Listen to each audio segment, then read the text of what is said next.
স্বাগত এখন জনপদে, সঙ্গে আছি আমি সুমাইয়া রাত্রি। যমুনা রেলওয়ে সেতুতে শুরু হয়েছে চূড়ান্ত পর্যায়ের পরীক্ষামূলক ট্রেন চলাচল। সেতুর উভয় প্রান্ত দিয়ে 60 থেকে 120 কিলোমিটার বেগে একযোগে ছুটছে দুটি ট্রেন। সবকিছু ঠিক থাকলে দ্রুত শুরু হবে বাণিজ্যিক যাত্রা।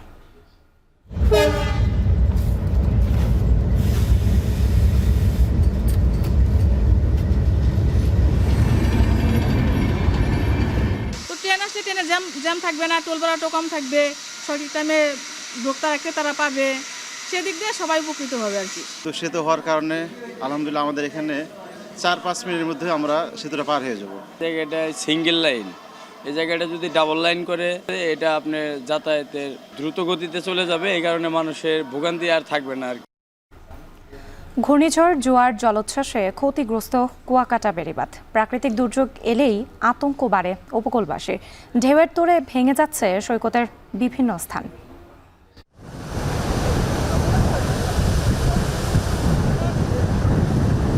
অতিরিক্ত পানির কারণে, সমুদ্রের চাপের কারণে ফাটল ধরছে আর কি। যেভাবে ভাঙছে এভাবে আসলে খুব বেশি দিন বীজটাকে আর এভাবে ধরে রাখাও যাবে না। পানি উন্নয়ন বোর্ড যে কাজগুলো তাৎক্ষণিকভাবে করে যাচ্ছে, সময় মতো যদি করতে পারি তাহলে এই বাঁধগুলো ভাঙা রোধ করা সম্ভব হবে। এত বরাদ্দ মেরামত বাজেট এত পাওয়া যায় না। বাজেট বরাদ্দ যতটুকু আসে তার উপরে কর্মসূচি নেওয়া হয়। এ নিয়ে থাকছে বিস্তারিত সংবাদের পরের অংশে। যমুনা রেলওয়ে সেতুর উপর দিয়ে চূড়ান্ত পর্যায়ে শুরু হয়েছে পরীক্ষামূলকভাবে ট্রেন চলাচল। এ নিয়ে আরও জানাতে সেতুর টাঙ্গাইল প্রান্ত থেকে যুক্ত হচ্ছেন কাউসার আহমেদ। কাউসার, পরীক্ষামূলকভাবে কয়টি ট্রেন চলাচল করছে?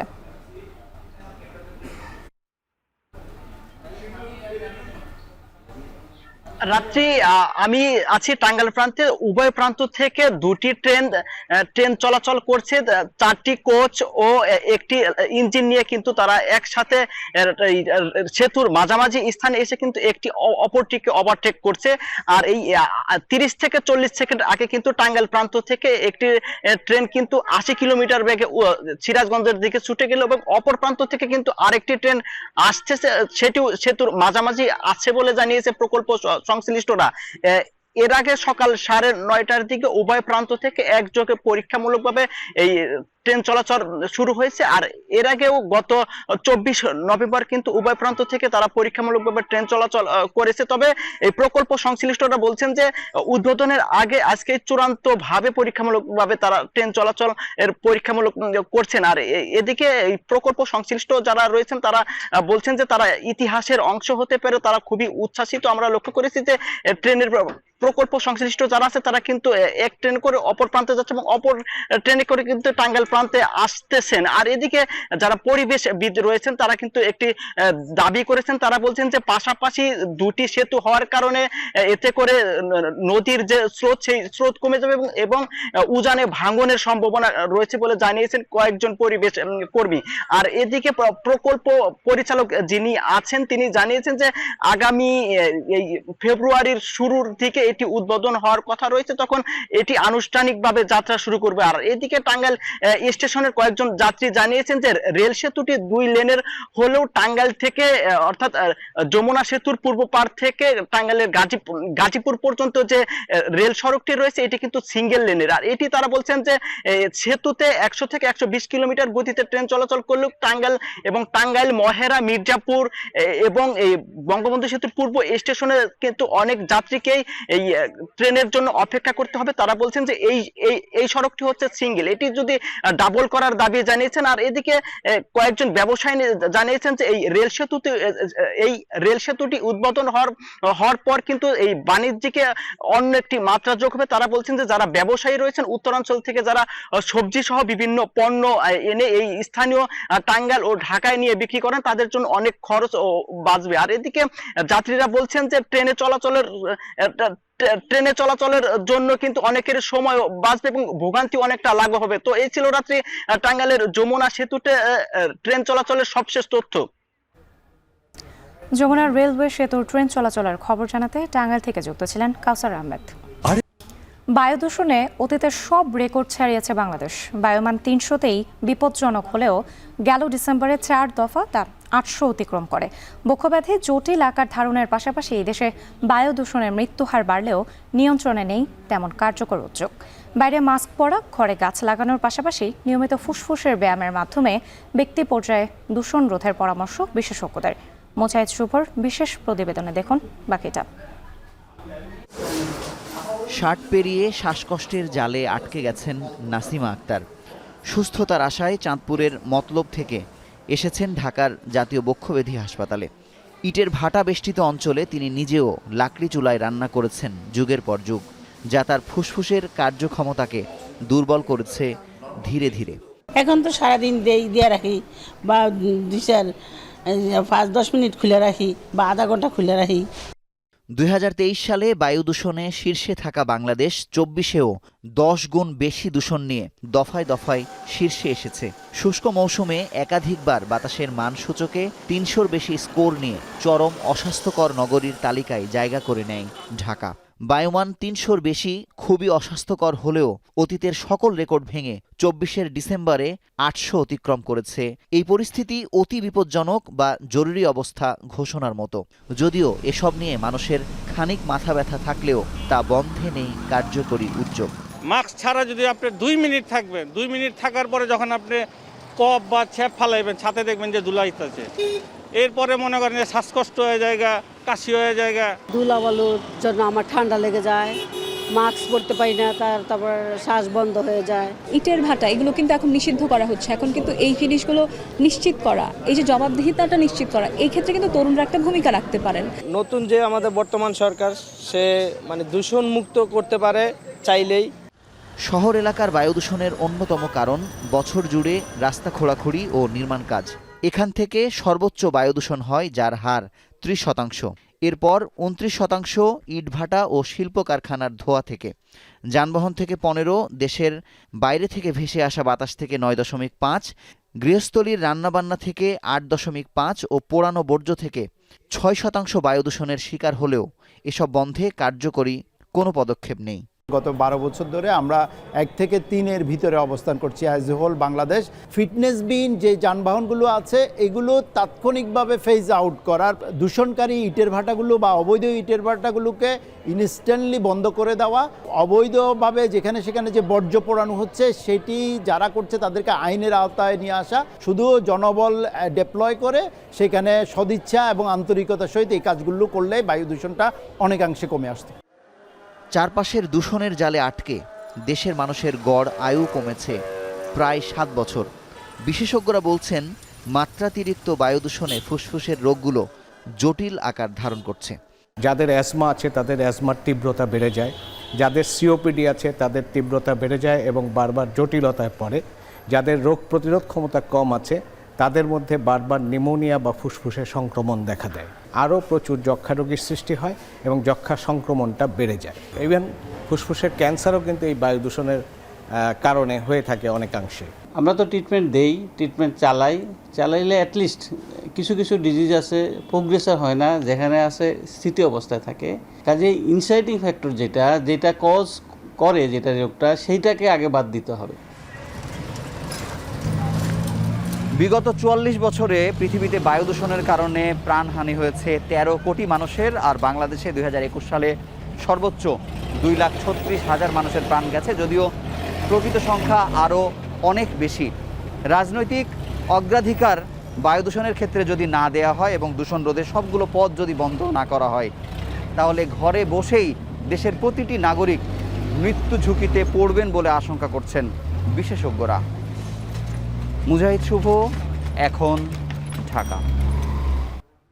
শীতে বাড়ছে জ্বর, সর্দি ও ডায়রিয়া আক্রান্তের সংখ্যা। হাসপাতালগুলোতে বেড়েছে রোগী ও স্বজনদের ভিড়। এ নিয়ে আরও জানাতে ময়মনসিংহে আছেন ইমতিয়াজ আহমেদ ও ব্রাহ্মণবাড়িয়া থেকে যুক্ত হচ্ছেন আজিজুল সঞ্চয়। প্রথমেই চলে যেতে চাই ময়মনসিংহে ইমতিয়াজের কাছে। ইমতিয়াজ, সাধারণত শীতে হাসপাতালগুলোতে কিন্তু দেখা যায় ঠান্ডাজনিত রোগীদের সংখ্যাই বেশি। হাসপাতালগুলোতে রোগীর চাপ কেমন দেখতে পাচ্ছেন? রাত্রি সকালের দিকে ময়মনসিংহে কিন্তু তীব্র কুয়াশা থাকে এবং আমরা দেখতে পাই যে সন্ধ্যার পর থেকে কিন্তু কনকনে ঠান্ডা, হিমেল হাওয়া এবং পাশাপাশি কুয়াশা, যার কারণে কিন্তু তীব্র শীত কিন্তু ময়মনসিংহে বইছে। সেই জন্যই কিন্তু ঠান্ডাজনিত যে রোগগুলো রয়েছে সেগুলো কিন্তু বাড়ছে। আমরা ময়মনসিংহ মেডিকেল কলেজ হাসপাতালে সকাল থেকেই শিশু বিভাগের বিভিন্ন ওয়ার্ডে আমরা ঘুরছি এবং সেখানে আসার পর আমরা যেটা দেখতে পাচ্ছি, ময়মনসিংহের বিভাগের বিভিন্ন জেলা থেকে কিন্তু রোগীগুলো এসেছেন। বিশেষ করে শেরপুর, জামালপুর, নেত্রকোনা, টাঙ্গাইল, কিশোরগঞ্জ থেকে রোগীরা এসেছেন এবং বেশিরভাগ রোগী কিন্তু নিউমোনিয়া, ব্রঙ্কাইটিস, মেনিনজাইটিস সহ যে ডায়রিয়া, পাশাপাশি ঠান্ডাজনিত রোগের সাথে সাথে ডায়রিয়ার প্রকোপটাও কিন্তু বেড়েছে, যেটার কারণে কিন্তু ডায়রিয়ার যে সমস্যাগুলো শিশুদের হচ্ছে বেশিরভাগ ক্ষেত্রেই পাতলা পায়খানার সাথে বমি একটা ভাব হচ্ছে এবং যার কারণে কিন্তু বিশেষ করে ডাক্তাররা যেটা বলছেন যে আসলে অনেক সময় দেরি করে আসলে এখানে যখন আনা হচ্ছে রোগীদেরকে, তখন এই চিকিৎসা সেবা দিতে বেশ বেগ পেতে হচ্ছে। আমরা দেখতে পাচ্ছি যে ময়মনসিংহ মেডিকেল কলেজ হাসপাতালে শিশু বিভাগের বিভাগীয় প্রধান অধ্যাপক ডক্টর জামশেদ আলম তিনি রোগীদেরকে দেখছেন এবং তিনি যে বিষয়টা এবার জানাচ্ছেন যে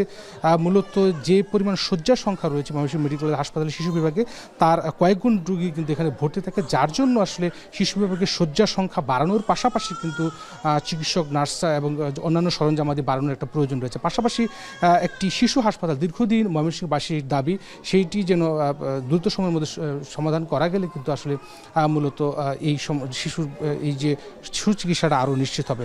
এবং এবার কিন্তু নিউমোনিয়ার যে বিভিন্ন ধরনের লক্ষণগুলো রয়েছে, প্রাথমিক পর্যায়ে সেই লক্ষণগুলো কিন্তু খুবই স্বাভাবিক থাকছে এবং যে বিষয়গুলো গ্রাম অঞ্চলে দেখা যায় যে ঠান্ডা জ্বরের ওষুধগুলো খাওয়ানো হচ্ছে, কিন্তু যখন 2-3 দিনের মধ্যে সেই ওষুধ দিয়ে কিন্তু কাজ হচ্ছে না, তখন যখন আবার তীব্র আকার ধারণ করছে, ঠিক সেই মুহূর্তে কিন্তু আবার শেষ সময়ে কিন্তু এই হাসপাতালে শিশুদেরকে নিয়ে কিন্তু স্বজনরা ফিরছেন, যার কারণে কিন্তু শিশুদেরকে চিকিৎসা সেবা দিতেও এটা বেশ বেগ পেতে হচ্ছে। তারপরেও এই শয্যার সংকট থাকার পরও ডাক্তাররা যথাসাধ্য চেষ্টা করে যাচ্ছেন রোগীদের সুস্থ করতে। সব মিলিয়ে এই ছিল ময়মনসিংহ থেকে, শিশু হাসপাতাল থেকে, শিশু ওয়ার্ড থেকে আমার কাছে সর্বশেষ খবর। এবার যেতে চাই ব্রাহ্মণবাড়িয়ায় আজিজুল সঞ্চয়ের কাছে। সঞ্চয়, এতক্ষণ আমরা দেখছিলাম ময়মনসিংহে কিন্তু শিশুদের হাসপাতালগুলোতে শিশুদের সংখ্যাই সবচেয়ে বেশি। এখন জানতে চাই ব্রাহ্মণবাড়িয়ায় আসলে চিত্রটা কি? চিকিৎসা নিতে এসে রোগীদের কোনো দুর্ভোগ পোহাতে হচ্ছে কিনা এবং সে সাথে কোনো অভিযোগ রয়েছে কিনা?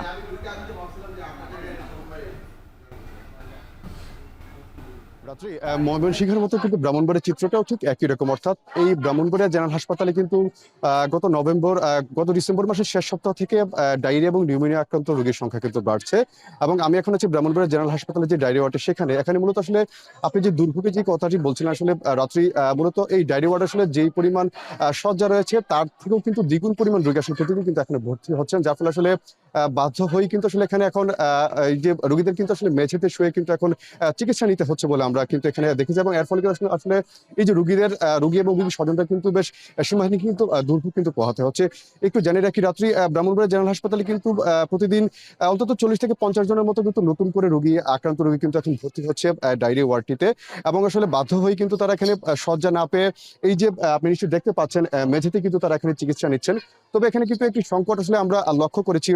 রাত্রে আমরা কথা বলেছিলাম হাসপাতাল কর্তৃপক্ষের সঙ্গে, তারা যেটি বলছেন যে এখানে মূলত রোগীদের আসলে প্রত্যেকের কিন্তু আসলে স্যালাইন লাগছে। তবে আসলে হাসপাতালে কিন্তু বেশ কিছুদিন ধরেই ডায়রিয়া রোগীর চিকিৎসার জন্য আসলে যে স্যালাইনটি প্রয়োজন হয়, অর্থাৎ যে কলেরা স্যালাইন, সেটি কিন্তু সরবরাহ কিন্তু কিছুটা ঘাটতি আছে, যার ফলে আসলে সবাই কিন্তু এই স্যালাইনটি পাচ্ছে না।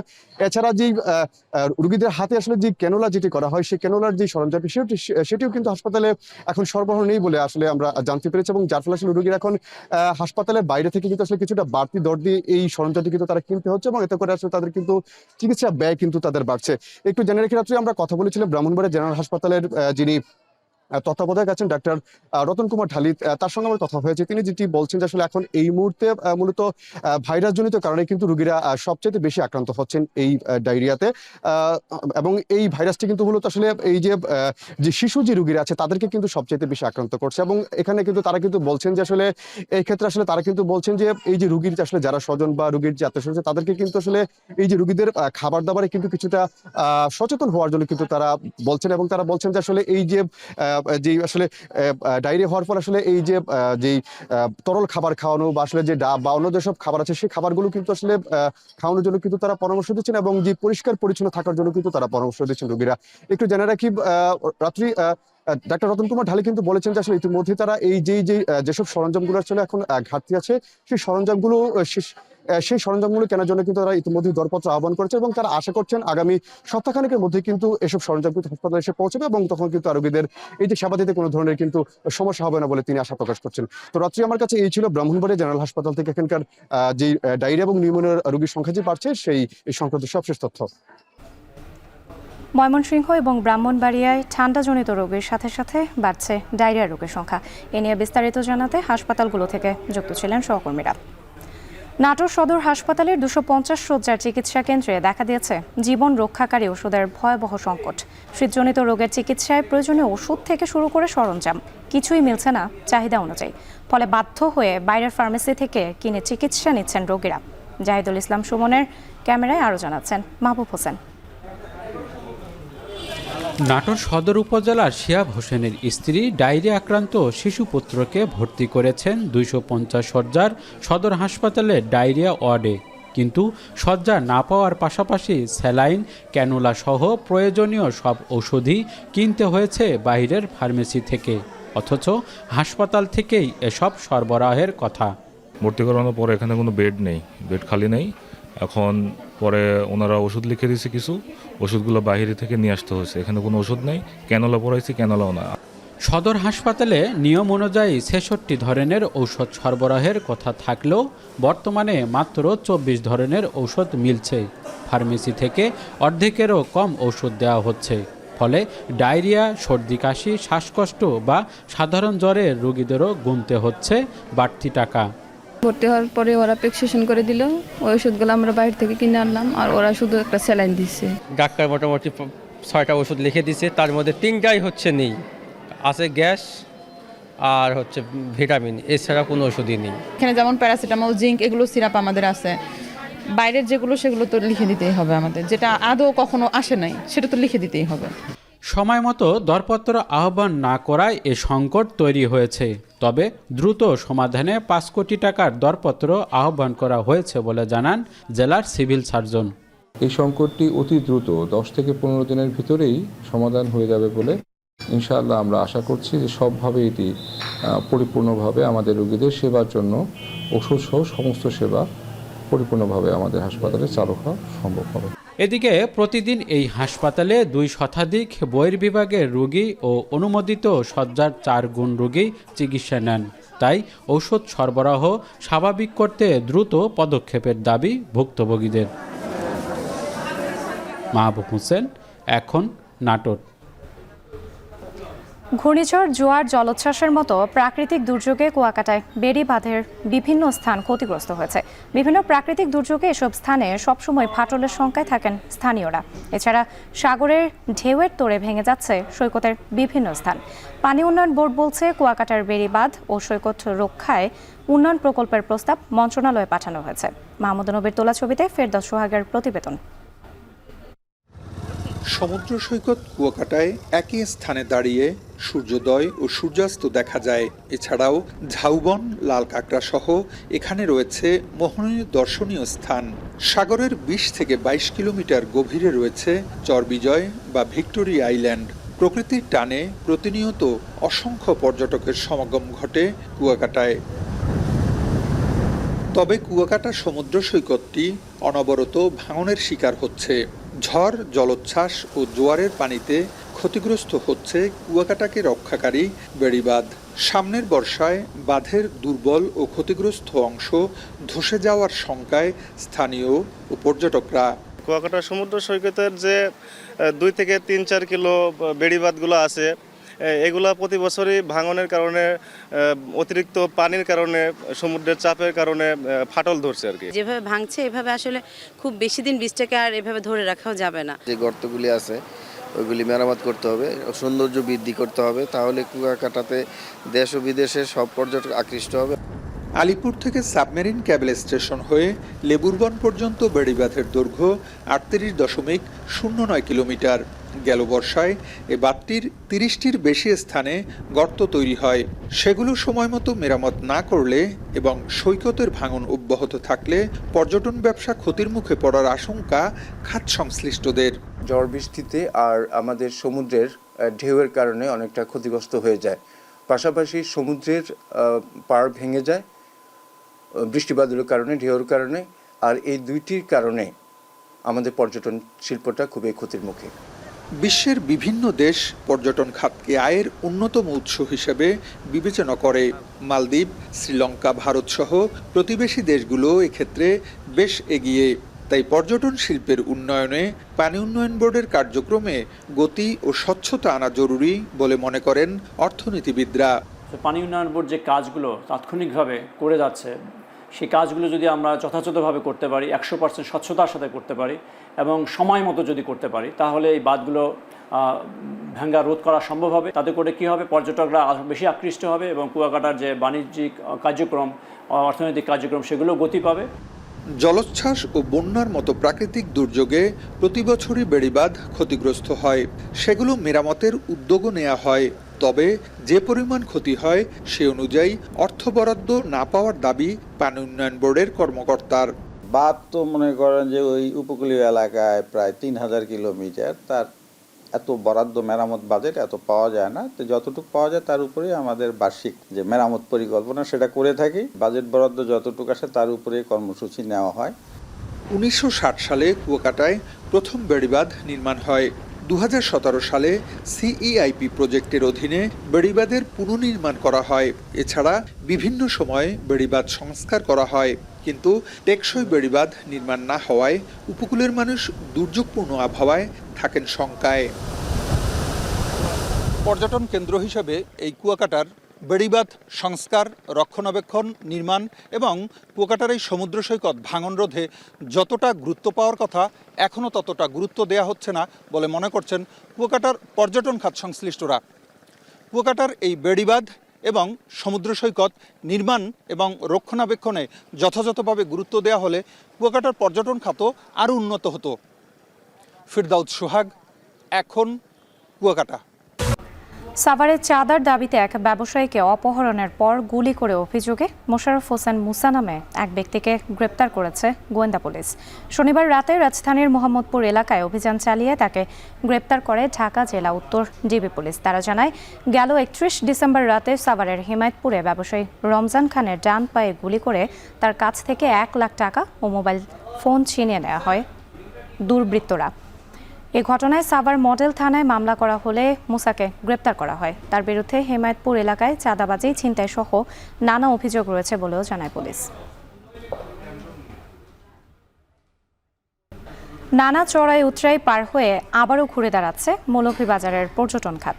দেশি বিদেশি পর্যটকদের আগমনে পর্যটন কেন্দ্রগুলো মুখরিত হয়ে উঠছে।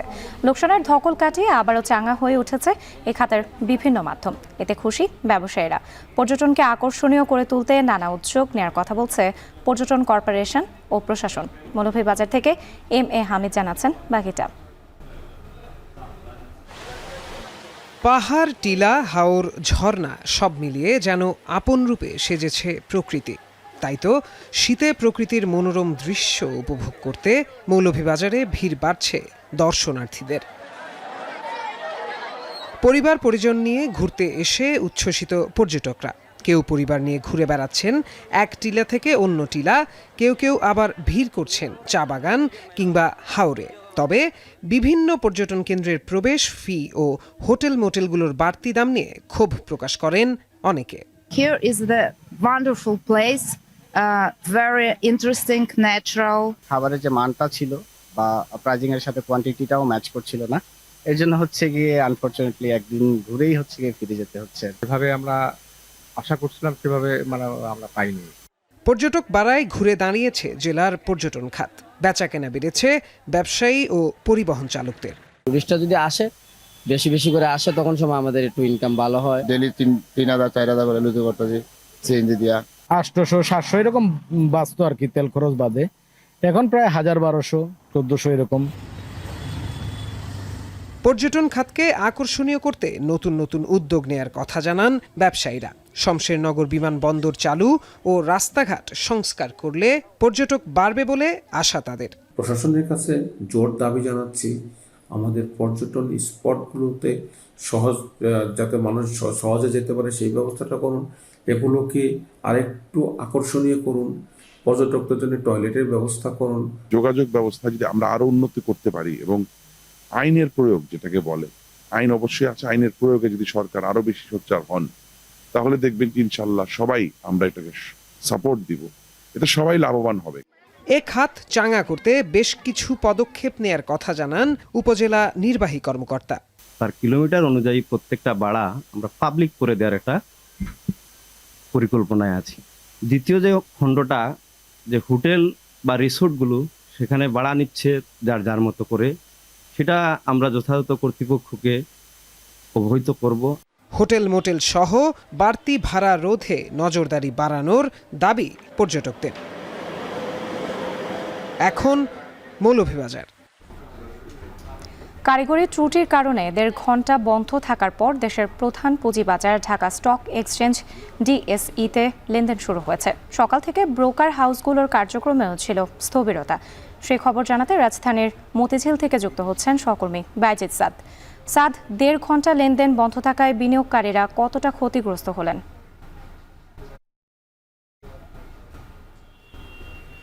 রাত্রি যেমনটি বলছিলেন, ঢাকা স্টক এক্সচেঞ্জ এর প্রায় 1.5 ঘন্টা যাবৎ কিন্তু যেই লেনদেন সেটি বন্ধ ছিল। সকাল 10টা থেকে শুরু হবার কথা থাকলেও সেটি কিন্তু শুরু হয়নি, যে কারণে ব্রোকার যেসব হাউসগুলো রয়েছে বা যারা লেনদেন করেন তারা কিন্তু ক্ষতির মুখে পড়েছেন, তেমনটি কিন্তু আমরা জানতে পেরেছি। কিছুক্ষণ আগেই কিন্তু একটি বার্তা দেওয়া হয় যেটি 1.5 ঘন্টা পরে যে যান্ত্রিক যেই ত্রুটিটি ছিল সেটির সমাধান হয়ে গেছে। মূলত ঢাকা স্টক এক্সচেঞ্জ দেশের প্রধান একটি পুঁজিবাজার। সপ্তাহের যে শুরুর দিন, যেহেতু শুক্র শনি বন্ধ ছিল, সপ্তাহের শুরুর দিনে কিন্তু লেনদেন শুরু হবার কথা থাকলেও সেই নির্ধারিত সময়ে সেটি শুরু হয়নি। সকালবেলায় কিন্তু একটি বার্তা দিয়ে দেওয়া হয় যে পরবর্তীতে কখন এই লেনদেন শুরু হবে, যেটি যান্ত্রিক ত্রুটির কারণে বন্ধ ছিল সেটি জানানো হবে। ঠিক 11টা 26 মিনিটে, অর্থাৎ 1 ঘন্টা 26 মিনিট পর কিন্তু আরেকটি বার্তা দেওয়া হয় যে তাদের যে যান্ত্রিক সমস্যা ছিল সেটি সমাধান হয়েছে, যে কারণে কিন্তু আবারও সকাল 11:30 থেকে কিন্তু যেই লেনদেন সেটি কিন্তু শুরু হয়েছে।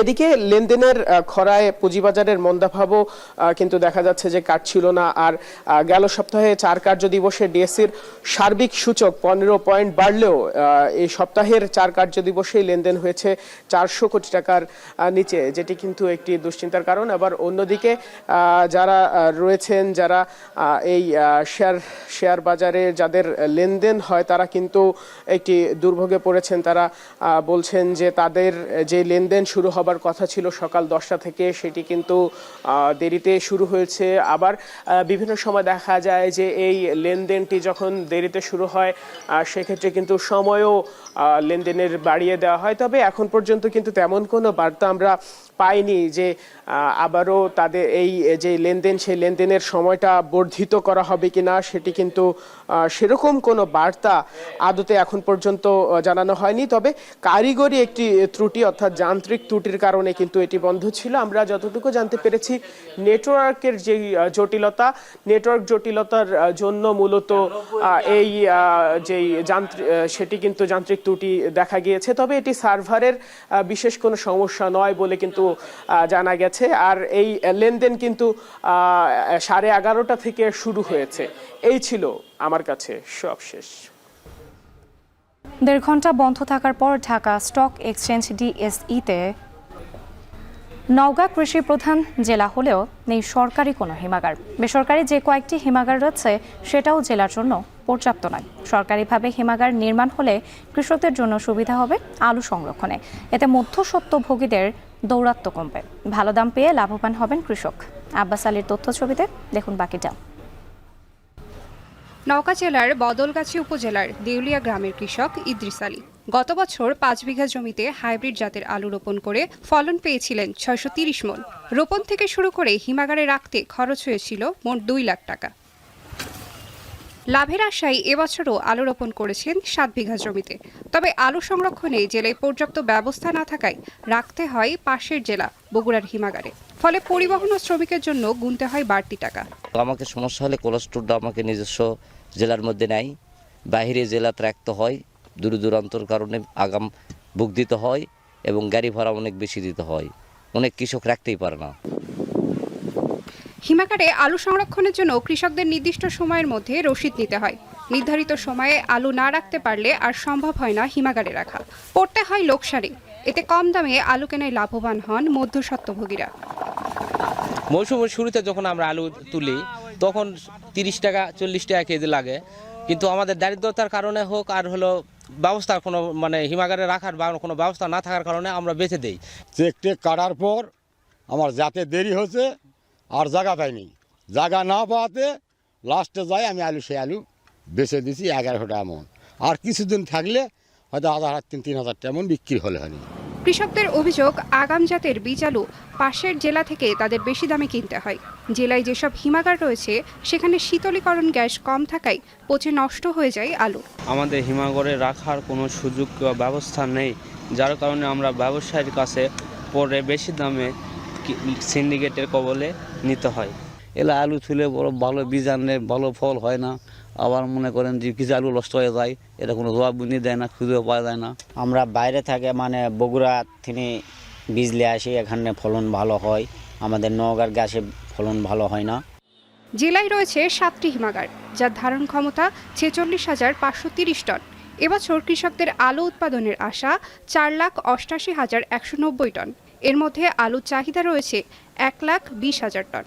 উদ্বৃত্ত আলু স্থানীয় হিমাগারে রাখার পর অতিরিক্ত আলু রাখতে হয় পাশের জেলার হিমাগারে। নওগাঁ জেলায় সে তুলনায় আমাদের সংরক্ষণাগার স্বল্পতা রয়েছে। এখানে মাত্র 7টি হিমাগার রয়েছে, যা আসলে আমাদের যে চাষকৃত আলু সংরক্ষণের জন্য পর্যাপ্ত নয়। জেলায় এবছর আলুর চাষ হয়েছে 26,000 হেক্টর জমিতে। এখন গত বছরের তুলনায় সরিষার আবাদ কমলেও চলতি মৌসুমে উচ্চ ফলনশীল জাতের সরিষার বাম্পার ফলনের সম্ভাবনা দেখছে যশোর। মৌসুমের শুরুতে বৃষ্টি হওয়ায় আবাদ কিছুটা কম হলেও এবছর উচ্চ ফলনশীল জাতের সরিষার আবাদ করেছেন কৃষকরা। ফলন বাড়াতে সরিষা ক্ষেতের পাশে বসানো হয়েছে মৌ বক্স। এতে ভালো উৎপাদনের আশা কৃষকদের। ফসল রক্ষণাবেক্ষণে বিভিন্ন পরামর্শ দিয়ে তাদের পাশে আছে স্থানীয় কৃষি বিভাগ। বিস্তারিত জানাচ্ছেন রিপন হোসেন। হলুদের সমারোহে মাতোয়ারা চারপাশ, যেদিকে চোখ যায় হলুদ আর হলুদ। দিগন্তজোড়া ফসলের মাঠ জুড়ে এখন দোল খাচ্ছে সরিষার ফুল। তারই বরণে সেজেছে যশোরের মাঠগুলো। এই সৌন্দর্য উপভোগ করছেন প্রকৃতিপ্রেমীরা। সেই সাথে সরিষা ফুলের মিষ্টি সুবাস গ্রামীণ জনপদকে করে তুলেছে মধুময়। যশোর সদর উপজেলার তপসিডাঙ্গা গ্রামের আরমান মণ্ডল 1 বিঘা জমিতে করেছেন সরিষার আবাদ। এতে তার খরচ হয়েছে 2,000 টাকা। এই জমি থেকে 12,000 টাকার সরিষা বিক্রির আশা তার। কিছু সার দিলে ওই সর্ষে গাছগুলো বড় হয়ে যায়, ভালো হয়। যদি ভালো হয় 3-4 মণ করে বিঘায় সর্ষে আসে, এতে করে আমাদের অনেকটা সফলতা পাই। কৃষকরা জানান, একই জমিতে আগাম জাতের আমন ধান চাষের পর সরিষা চাষ এবং সেই জমিতেই আবার বোরো ধান আবাদ করতে পারছেন তারা। এর ফলে একদিকে যেমন একই জমিতে 3 ফসল উৎপাদন সম্ভব হচ্ছে, তেমনি রক্ষা পাচ্ছে জমির উর্বরতা। ধান কেটে আমরা সরিষা করি, জমিটা উর্বরতা আসে। এই সর্ষেটা আছে, এতে খরচের একটু কম হয়, খরচের সংখ্যা একটু কম, তাই এতে যায় একটু লাভের সংখ্যা দেখা যায়। সর্ষেটা চাষ করার উদ্দেশ্য আমাদের নিজেকে কিছু খাওয়া হয়, বাজারে কিছু বিক্রি করা হয়। এদিকে ফলন বাড়াতে সরিষা ক্ষেতের পাশে বসানো হয়েছে সারি সারি মৌ বাক্স। ফুলে ফুলে মৌমাছির মধু আহরণের ফলে সরিষার পরাগায়ন ক্ষমতা বাড়ায়, উৎপাদন ভালো হয়। অন্যদিকে মধু বিক্রি করেও আসে বাড়তি আয়। সরিষার ক্ষেত্রে উপকারটা হচ্ছে মৌমাছি ফসলে পরাগায়ন করে এবং উপকারী প্রাণী, এটা ক্ষতিকারক প্রাণী না। এই যে ফসল পরাগায়ন করবে আপনার 40% ফসল বেশি হবে সেই ফসলের। আমাদের পালিত মৌমাছি এখন বাংলাদেশের অনেক মানুষের অনেক পরিবারের বেকারত্ব দূর করেছে। এবছর কৃষকরা উচ্চ ফলনশীল জাতের সরিষা আবাদ করেছেন। এতে করে চাষ কম হলেও উৎপাদন হবে বেশি। চাষাবাদে কৃষকদের সব ধরনের সহযোগিতার কথা জানান এ কৃষি কর্মকর্তা। আমরা আশাবাদী যে আমাদের অনেকটাই উৎপাদনের দিক দিয়ে আমরা পুষিয়ে নিতে পারবো। যদিও আবাদ কমাইছে, তবে আশা করছি আমরা কৃষকদের পরামর্শ দিচ্ছি যাতে তারা সঠিকভাবে পরিচর্যা করে এবং আমরা এই যে উপসিজিটা বেশি হয়েছে এর মাধ্যমে যাতে আমরা উৎপাদনটা ঠিক রাখতে পারি, এ বিষয়ে আমরা সবসময়ের জন্য কৃষকদের পাশে আছি এবং বিভিন্ন ধরনের পরামর্শ দিয়ে যাচ্ছি। গত বছর ৩১,৫৮০ হেক্টর জমিতে সরিষার চাষ হলেও চলতি মৌসুমে ২৫,২৫৫ হেক্টর জমিতে আবাদ হয়েছে, যা থেকে সরিষা উৎপাদনের লক্ষ্যমাত্রা নির্ধারণ করা হয়েছে ৩০,৩০০ মেট্রিক টন। এখন যশোর। এবার খেলার খবর। ঢাকার পর আগামীকাল থেকে শুরু হবে বিপিএল এর সিলেট আসরের পর্ব। এরই মধ্যে জমে উঠেছে টিকিট বেচাকেনা। এ নিয়ে আরও জানাতে সিলেট আন্তর্জাতিক ক্রিকেট স্টেডিয়াম থেকে যুক্ত হচ্ছেন সন্দীপন শুভ। শুভ, কাউন্টারগুলোতে ক্রিকেট প্রেমীদের ভিড় কেমন দেখছেন? টিকিট হাতে পেয়ে তাদের প্রতিক্রিয়া কি?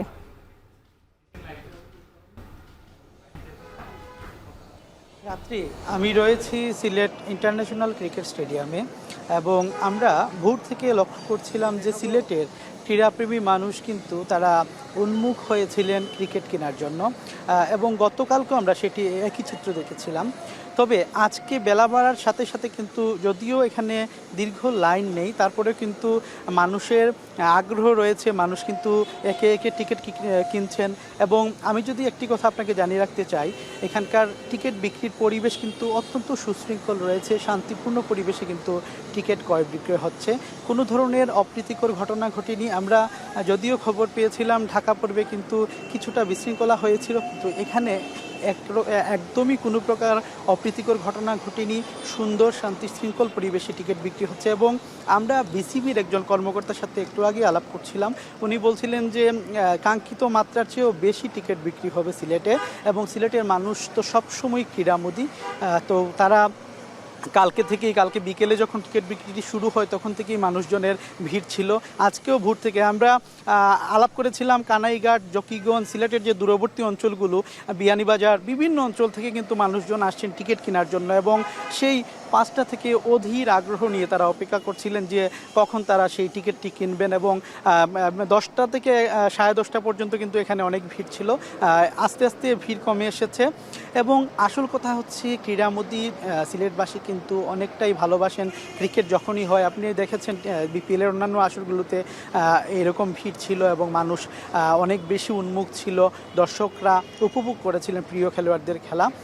তো এই ছিল আসলে সিলেট ইন্টারন্যাশনাল ক্রিকেট স্টেডিয়াম থেকে আমার কাছে সর্বশেষ। সিলেটে চলছে বিপিএল এর টিকিট বিক্রি। এ নিয়ে বিস্তারিত জানাতে সিলেট থেকে যুক্ত ছিলেন সন্দীপন শুভ। এই ছিল এখন জনপদের আয়োজনে। এখন টেলিভিশন ওয়েবসাইটে দেখতে ভিজিট করুন www.ekon.tv। এছাড়া ফেসবুকে দেখতে ভিজিট করুন facebook.com/tv.ekon এবং ইউটিউবে এখন টেলিভিশন দেখতে ভিজিট করুন youtube.com/c/ekontv।